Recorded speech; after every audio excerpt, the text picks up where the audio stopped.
বাংলাতে এসআর হওয়ার সঙ্গে সঙ্গে 2 দিনের মধ্যে 1 কোটি এনুমারেশন ফর্ম কিন্তু বিলি হয়ে গেল। শুধুমাত্র বিলি হয়ে যায়নি, বাংলাতে আরো কিছু অভাবনীয় ঘটনা আপনাদের সামনে নিয়ে আসবে। কি বলুন তো, মুখ্যমন্ত্রী মমতা বন্দ্যোপাধ্যায়কে তিনার বাড়িতে বিএলও এনুমারেশন ফর্ম দিল। কথাটা ভাবছেন সাধারণ ঘটনা? মুখ্যমন্ত্রী মমতা বন্দ্যোপাধ্যায় এনুমারেশন ফর্ম তো পাবে নিশ্চিত। মুখ্যমন্ত্রী মমতা বন্দ্যোপাধ্যায় তিনি একমাত্র মুখ্যমন্ত্রী মমতা বন্দ্যোপাধ্যায় যিনি সিপিএম এর সময় বিরোধিতা করেছিলেন, কংগ্রেসের সঙ্গে রাজীব গান্ধীর সঙ্গে বিরোধিতা করে এসেছিলেন, করে এসে তিনি কি করেছিলেন, বিজেপিতে এসেছিলেন, ভারতীয় জনতা পার্টিতে অটল বিহারী জির কাছে চলে এসেছিলেন। আসার পরে তিনি কিন্তু কঠোরভাবে সিপিএম এর বিরোধিতা করেছিলেন। মুখ্যমন্ত্রী মমতা বন্দ্যোপাধ্যায়, আমরা দেখলাম কালকে এক ছবি, আলাদা রকম ছবি দেখলাম, মুখ্যমন্ত্রী মমতা বন্দ্যোপাধ্যায় যেন হাতে সংবিধান নিয়ে মুখ্যমন্ত্রী মমতা বন্দ্যোপাধ্যায় রাস্তায় নেমে পড়েছে। তীব্র প্রতিবাদ চলছে, তীব্র বিরোধিতা চলছে, এসআইআর হতে দেবো না, এসআইআর এটা কেন, এসআইআর কত রকম করে, এগুলোর কারণটা আসল কি মুখ্যমন্ত্রী মমতা। কিন্তু একেবারে যেভাবে 1 কোটি 2 দিনে 1 কোটি মানুষের কাছে এনুমারেশন ফর্ম চলে গেল, নিয়ে নিলেন, মুখ্যমন্ত্রী মমতা বন্দ্যোপাধ্যায়ও নিয়ে নিলেন। পেছনে বাংলার মানুষ, এই কথাটা একটু ডিপলি ভাবুন। মুখ্যমন্ত্রী মমতা বন্দ্যোপাধ্যায় বলেছিলেন না যে একটু বুদ্ধি খাটিয়ে কাজ করুন, আপনারাও বাংলার মানুষ একটু বুদ্ধি খাটিয়ে ভাবুন। মুখ্যমন্ত্রী মমতা বন্দ্যোপাধ্যায় বুদ্ধি খাটিয়ে বলেছেন যে কারণ নাম বাদ যাবে না, যদি আপনারা একটু বুদ্ধি খাটাতে পারেন তাহলে দুয়ারে সরকারগুলোতে চলে যাবেন, তাহলে একটু বুদ্ধি খাটলে হয়ে যাবে। আপনারা একটু বুদ্ধি খাটান, মুখ্যমন্ত্রী মমতা বন্দ্যোপাধ্যায় ফর্ম নিয়ে নিলেন, এনুমারেশন ফর্ম। যিনি 2 বার কিন্তু এমপি হয়েছেন, 3 বারের এমএলএ, আমাদের পশ্চিমবঙ্গের মুখ্যমন্ত্রী মমতা বন্দ্যোপাধ্যায়, তিনারও পর্যন্ত এসআইআর এ নাগরিকত্ব প্রমাণ করতে হলো। তো আজকে সবটাই আপনাদের সামনে নিয়ে আসবো। নমস্কার দর্শক বন্ধু, আমি সুশান্ত বেঙ্গলের পক্ষ থেকে সবাইকে ভালোবাসা আপনার নাম জানিয়ে আজকে আমার প্রতিবেদন। এবারে কিন্তু সিএ কিন্তু একেবারে কেন্দ্র থেকে শ্রমিক ভট্টাচার্যকে বলে দেওয়া হলো, কোন করে জোর জার করে সিএর ফর্ম দেওয়ার দরকার নেই ভাই। দেখুন নিয়ে আসি প্রথমে মুখ্যমন্ত্রী, 1 কোটির বেশি এনুমারেশন ফর্ম বুধবার বিকেল পর্যন্ত বিলি করলো কমিশন। কোন দল কত এজেন্ট দিল, কে এগিয়ে রয়েছে, সবটাই ডিটেলে আজকে। মঙ্গলবার থেকে রাজ্যে ভোটার তালিকা বিশেষ নিবিড় সংশোধন প্রক্রিয়া এসআইআর শুরু হয়েছে। বুথ স্তরে আধিকারিকরা বিএলওরা বাড়ি বাড়ি এনুমারেশন ফর্ম বিলি করেছেন। নির্বাচন কমিশনের তথ্য বলছে বুধবার, অর্থাৎ বুধবার রাত 8টা পর্যন্ত 1 কোটি 10 লক্ষের বেশি ফর্ম বিলি করা হয়েছে গোটা রাজ্য জুড়ে। বিএলওদের সঙ্গে এনুমারেশন ফর্ম বিলি করার সময় ঘুরবেন বিভিন্ন দলের এজেন্টরা, বুথ স্তরে এজেন্ট বা বিএলও ফর্ম পূরণে ভোটারদের সাহায্য করা এবং গোটা প্রক্রিয়া পরিদর্শন করা তাদের কাজ। বিভিন্ন দলের সেই এজেন্ট নির্ধারিত করে দিয়েছিল। কমিশনের তথ্য অনুযায়ী এখনো পর্যন্ত এজেন্ট হিসাবে এগিয়ে রয়েছে বিজেপি। এখনো পর্যন্ত 1 কোটি ফর্ম বিলি হয়ে গেল, কিন্তু এখনো পর্যন্ত দেখুন ভয়ানক একটা তথ্য, এখনো পর্যন্ত এজেন্ট হিসেবে এগিয়ে রয়েছে বিজেপি। এজেন্ট হিসাবে 3 নভেম্বরের তথ্য অনুযায়ী এখনো পর্যন্ত এসআইআর প্রক্রিয়া 35,651 জন বিএলও নিযুক্ত করেছে বিজেপি।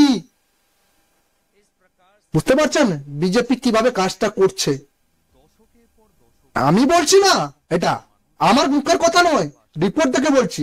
এজেন্ট সংখ্যা নিরিখে বিজেপির পরে রয়েছে তৃণমূল এবং সিপিএম। তৃণমূলের মোট রয়েছে কত? 27,744 জন কর্মী। সিপিএম এ রয়েছে 27,392 জন কর্মী বিএলও হিসেবে কাজ করছেন। বিএলওদের সঙ্গে তাদের বাড়ি বাড়ি ঘুরছেন এবং এছাড়াও কংগ্রেসের রয়েছে 6,822 জন। ফরওয়ার্ড রয়েছে কত? 1,091 জন এজেন্ট।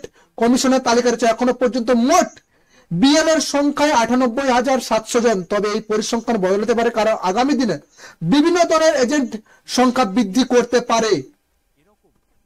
বাড়ি বাড়ি গিয়ে ভোটারদের তথ্য সংগ্রহ করছিল বিএলওরা। যারা কর্মসূত্রে বাইরে থাকেন তাদের জন্য অনলাইনের এনুমারেশন ফর্ম পূরণ করার ব্যবস্থা রয়েছে। কমিশনে, তবে সেই প্রক্রিয়া মঙ্গলবার থেকে শুরু হয়নি, যেটা সূত্র মারফত খবর হচ্ছে প্রযুক্তিগত সমস্যার কারণে অনলাইন ফর্ম পূরণ প্রক্রিয়া শুরু হতে বিলম্ব হচ্ছে। দ্রুত এই সমস্যার সমাধান করা যাবে কমিশনের আধিকারিক মনে করছেন।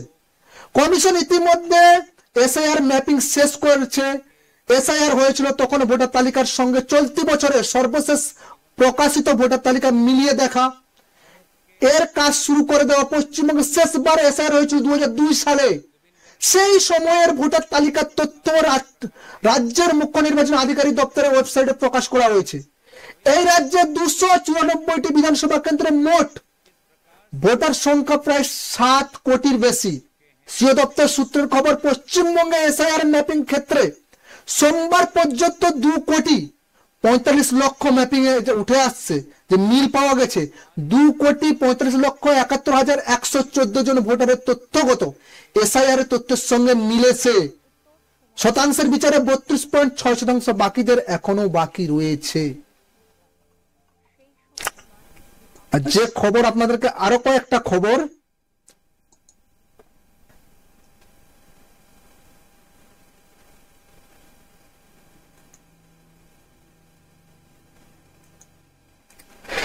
সিএ আবেদন ঘিরে বিশেষ করে জোর দেওয়ার কোনো প্রয়োজন নেই। সিএ আবেদনের বিষয়ে জোর করবেন না, বঙ্গ বিজেপিকে বার্তা বনসালের বার্তা, যে বঙ্গ বিজেপিকে বার্তা দিলেন যে সিএর জন্য কোনো জোর টোর করার দরকার নেই ভাই। আস্থা অনাস্থার অঙ্ক মাথায় রেখে নয়া কৌশল পদ্মের কি পুরো বনসালের বিজেপি সূত্র মারফত যে বনসালের বার্তা হলো, কেউ যদি মনে করে সিএর আবেদন না করে তিনি সুরক্ষিত থাকবেন, তাহলে তার ব্যাপারটা তাকেই বুঝে নিতে দিন। খারাপ ভালো যা হবে তার দায় বিজেপির নয়, স্পষ্ট এবারে জানিয়ে দিল বনসালের কাছ থেকে। সচেতন করেন, কিন্তু জোর করার দরকার নেই। সিএ নিয়ে পশ্চিমবঙ্গ বিজেপিকে বার্তা দিলেন দলের কেন্দ্রীয় পর্যবেক্ষক সুনীল বনসাল। বাংলাদেশ থেকে যারা শরণার্থী হিসাবে পশ্চিমবঙ্গ তথা ভারতে এসছেন, তাদের কিন্তু বিভিন্ন ভাবে মুখ্যমন্ত্রী মমতা বন্দ্যোপাধ্যায় বলছেন, বিভিন্ন ভাবে বিভিন্ন রাজনৈতিক দল বিভিন্ন ভাবে বলছেন, কিন্তু বিজেপি একটা কথা বলেছেন যে আমরা সিএ দেবো। যারা শরণার্থীরা আছে, হিন্দু শরণার্থীরা, বারবার ধরে শুভেন্দু অধিকারী বলুন, শ্রমিক ভট্টাচার্য বলুন, সুকান্ত মজুমদার বলুন, বারবার ধরে বলছে। এবারে কিন্তু স্পষ্ট সুনীল বনসালের কাছ থেকে, কেন্দ্র থেকে ডাইরেক্ট ভাবে জানিয়ে দেওয়া হলো যে সিএর জন্য ভাই জোর টোর করার দরকার নেই। তোমার ইচ্ছা হয় তুমি নাও, নালে তুমি যাও, তোমার ব্যাপার তুমি বুঝে। তুমি যদি ভুল সঙ্গ দিয়েছো, যদি মুখ্যমন্ত্রী মমতা কথা মানে যদি না নিয়েছো, মুখ্যমন্ত্রীর কথা মতন দুয়ারে সরকারে গেছো, ওখান থেকে নিচ্ছ, তাহলে কি হতে পারে একবার স্পষ্ট ভাবে তিনি জানিয়ে দিলেন। সিএ আওতায় তাদের নাগরিকত্ব আবেদন জমা করতে বিজেপি গত বছর দেড়েক ধরে তৎপর। রাজ্য ভোটার তালিকা বিশেষ নিবিড় সংশোধনে এসআইআর শুরু হওয়ার মাঝখানে আগে থেকে যে তৎপর আরো বেড়েছে। প্রত্যেক বিধানসভা কেন্দ্রে বিজেপি সিএ সহায়তা শিবিরও খুলতে শুরু করেছে। বিজেপি চালিত শিবিরগুলোর বিরুদ্ধে তৃণমূলের পাল্টা প্রচার শুরু করেছে। যে এমন আবহে বনসালের বার্তা, যারা বিজেপির ওপর আস্থা রাখতে পারছে না, বারবার ধরতে আসছে ভাই, বারবার ধরতে আসছে, বারবার বলছে কেন বিজেপির কাছে সিএ করতে হবে, এ করতে হবে, সে করতে হবে। সেখানে জানিয়ে দিল স্পষ্ট করে বানসাল, সুনীল বানসাল স্পষ্ট ভাবে জানিয়ে দিল ভাই তাদের জোর করে কোনো বোঝানোর দরকার নেই। গত নভেম্বর রাজ্য বিজেপি দপ্তরে এসআইআর এবং সিএ এবং বুথ সশক্তিকরণের দায়িত্ব আলাদা আলাদা গোষ্ঠীকে একসঙ্গে ডেকে বৈঠকে বসেছিলেন বানসাল। রাজ্য শ্রমিক ভট্টাচার্য সংগঠন সম্পাদক অমিতাভ চক্রবর্তী, নির্বাচন সহ প্রভারী বিপ্লব দেব সে বৈঠকে হাজির ছিলেন। এসআইআর প্রক্রিয়ার উপর নজরদারির দায়িত্বে থাকা নেতা কর্মী, বিএলওরা ও এসআইআর সেলের কর্মীরা কিভাবে পরস্পরের মধ্যে সমন্বয় রেখে কাজ করবেন তা বুঝে দেওয়া ছিল বৈঠকের মূল লক্ষ্য। বৈঠকে সিএ সংক্রান্ত বিষয়ে বিভ্রান্তি প্রসঙ্গ ওঠে। বিজেপির ফাঁদে পা দিয়ে সিএ কে আবেদন জমা দিলে নাগরিকত্ব চলে যাবে কিন্তু বলে চলে যাবে উদ্বাস্তু ও মতুয়া এলাকার প্রচারে কিন্তু তৃণমূল নেমেছে। এবং আপনারা দেখেছেন মমতা বালা ঠাকুর তিনি অনশনে বসেছেন, মমতা বালা ঠাকুর। আর জন্য কিন্তু সে যেমন প্রচার স্থানীয় স্তরে টোটো মাইক বেঁধে, তেমনি উচ্চ স্তরে থেকে আসা বয়ানের মাধ্যমে যে 4ই নভেম্বর কলকাতা থেকে যে মিছিল ডাকা হয়েছিল তৃণমূল তার সমাপ্তি মঞ্চ থেকে খোদ অভিষেক বন্দ্যোপাধ্যায় বলেছেন, মতুয়া ভাই বোনেদের কাছে অনুরোধ করব বিজেপির ফাঁদে পা দেবেন না, তাহলে আপনাদের অবস্থা অসমের 12 লক্ষ হিন্দু বাঙালিদের মতন হবে।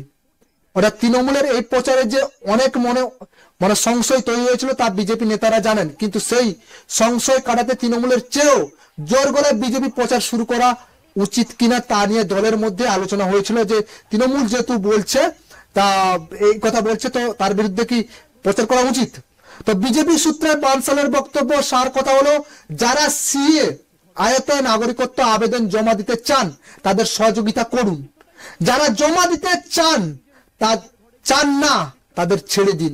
কেউ যদি মনে করে সিএ আবেদন না করে তিনি সুরক্ষিত থাকবেন, তাহলে তার ব্যাপারটা তাকেই বুঝে নিতে দিন। খারাপ ভালো যা হবে তার দায়িত্ব বিজেপির নয়। বানসালের নির্দেশ, সকল শরণার্থীর কাছে সিএর আবেদন জমা করার পরামর্শ পৌঁছে দিতে হবে, প্রয়োজনে সহায়তা করতে হবে, কিন্তু যারা কোন রকম করে করতে চাইবে না তাদের জন্য জোর করার দরকার নেই। আচ্ছা, এই কথাগুলো তো বলেছে, আমি বুঝে নিলাম, অভিষেক ব্যানার্জি বলেছেন, মুখ্যমন্ত্রী বলেছেন, তৃণমূলের বলেছেন, মমতা বালা ঠাকুর সবাই বলেছেন, কিন্তু মুখ্যমন্ত্রী মমতা বন্দ্যোপাধ্যায় কেন এর প্রতিবাদ করলেন না? দেখুন, বুধে মুখ্যমন্ত্রী দুয়ারে বিএলও নিজের এসআইআর ফর্ম নিজেই নিলেন ভবানীপুর বিধানসভায় ভোটারের মুখ্যমন্ত্রী মমতা বন্দ্যোপাধ্যায়।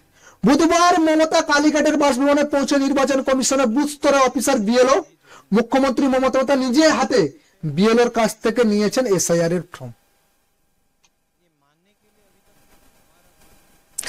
এবারে গল্পটা পুরো একেবারে ভবানীপুর কেন্দ্রে বুধবার সকালে 10:30 কিছু পরে ভবানীপুর বিধানসভা কেন্দ্রে হরিশ মুখার্জি রোডে মিত্র ইনস্টিটিউট ভোট কেন্দ্রে 77 নম্বর বুথে দায়িত্বপ্রাপ্ত আধিকারিক অমিত কুমার রায় মুখ্যমন্ত্রী বাসভবনে গিয়েছিলেন।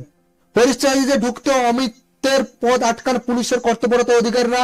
তারা জানতে চান কোথায় যাচ্ছেন, জবাবে বিএলও জানান 30 অর্চনা চ্যাটার্জি নির্বাচকদের এনআরএ ফর্ম দিতে যাচ্ছেন তিনি। ওটাই মুখ্যমন্ত্রীর বাড়ি ঠিকানায় নিজের বিএলওর পরিচয়পত্র দেখান অমিত। তারপরে মুখ্যমন্ত্রী বাড়ি নিরাপত্তার দায়িত্বে থাকা পুলিশ কর্মী বিষয়টি জানান। সেখান থেকে নির্দেশ আছে মুখ্যমন্ত্রী বাসভবনে পাঠানো হোক অমিতকে। তারপরে বিএলও অমিত সেখানে পৌঁছন। পুলিশ আধিকারিকরা জানান নিরাপত্তা জনিত কারণে ভেতরে যেতে পারবেন না তিনি, তাই এনআরএর ফর্ম তাদের কাছে পাঠিয়ে দিতে হবে। পুলিশ আধিকারিক কথা শুনে অসম্মত হন বিএলও অমিত। পাল্টা জানিয়ে দেন যে নির্বাচন কমিশন নিয়ম অনুযায়ী এনুমারেশন ফর্ম কেবলমাত্র 2002 সালে ভোটার তালিকার নাম থাকা ব্যক্তিদের দেওয়া হচ্ছে। মুখ্যমন্ত্রী হলেন মুখ্যমন্ত্রী মমতা বন্দ্যোপাধ্যায় একজন ভোটার, তাই মুখ্যমন্ত্রী ছাড়া আর কারো হাতে এনুমারেশন ফর্ম দেওয়া যাবে না বলে তিনি জানান। স্পষ্টভাবে মুখ্যমন্ত্রী মমতা বন্দ্যোপাধ্যায়ের হাতে পরে তিনি ফর্ম দিয়ে জানান। এরপর এটা সেই সময় ঘর থেকে বেরিয়ে আসেন মুখ্যমন্ত্রী মমতা বন্দ্যোপাধ্যায়। বিএলও অমিত তার হাতে ফর্ম দিয়ে জানান মুখ্যমন্ত্রী ফর্ম পূরণ করে রাখলে তার অফিস থেকে তাকে জানানো হয়, তাহলে তিনি পূরণ করা এনুমারেশন ফর্মটি এসে নিয়ে যাবেন। মুখ্যমন্ত্রী বিএলওকে জানান যেন ফর্ম পূরণ করা হলে তার দপ্তরে তার ফোন করে জানিয়ে দেওয়া হবে। আপনি আমি যারা এই সিএ নিয়ে এসআইআর নিয়ে সুনীল বানসালের কথাও তুলে ধরলাম। প্রথমে আপনাদেরকে কতগুলো হয়ে গেল, 2 দিনে 48 ঘন্টার মধ্যে কত ফর্ম হয়ে গেল জানালাম। আপনাদের বানসালের যে রিপোর্ট সেটাও জানালাম। সবাই বলছে, অভিষেক ব্যানার্জি বলছেন ভুয়ো খবর ছড়াচ্ছে। মুখ্যমন্ত্রী মমতা বন্দ্যোপাধ্যায় একটা সংবিধান নিয়ে রাস্তায় বেরিয়ে পড়লেন। মুখ্যমন্ত্রী মমতা বন্দ্যোপাধ্যায় এনুমারেশন ফর্মটা নিয়েছেন। বুদ্ধি খাটান। মুখ্যমন্ত্রী মমতা বন্দ্যোপাধ্যায় বলছিলেন বুদ্ধি খাটান। আমিও বাংলার মানুষকে বলছি আপনারা বুদ্ধি খাটান। মুখ্যমন্ত্রী মমতা বন্দ্যোপাধ্যায় ফর্ম যদি নিতে পারে তাহলে আপনি বুঝে নিন বুদ্ধি খাটান। আপনাদের কাছে মতুয়ারা যারা সাধারণ মানুষ ভাবছেন সিএ নেব না, মমতা ঠাকুর বলছে অনশনে বসেছে আর সবাই অনশনে বসেছে। ভাবুন, অভিষেক ব্যানার্জি বলেছে যে ভোট বাতিল হয়ে গেছে অন্য রাজ্যে। ভাবুন ভেবে কিন্তু এগোন, নালে কিন্তু পস্তাতে হবে। আর যেটা পস্তাতে হবে সেটা কিন্তু কল্পনা করতে পারবেন না। এমনি বিজেপি বলে যায়নি, সুনীল বানসাল এমনি বলেনি সেন্ট্রাল থেকে, অনেক কারণ আছে। ভাবুন। ভালো থাকবেন, সুস্থ থাকবেন। নমস্কার, জয় হিন্দ।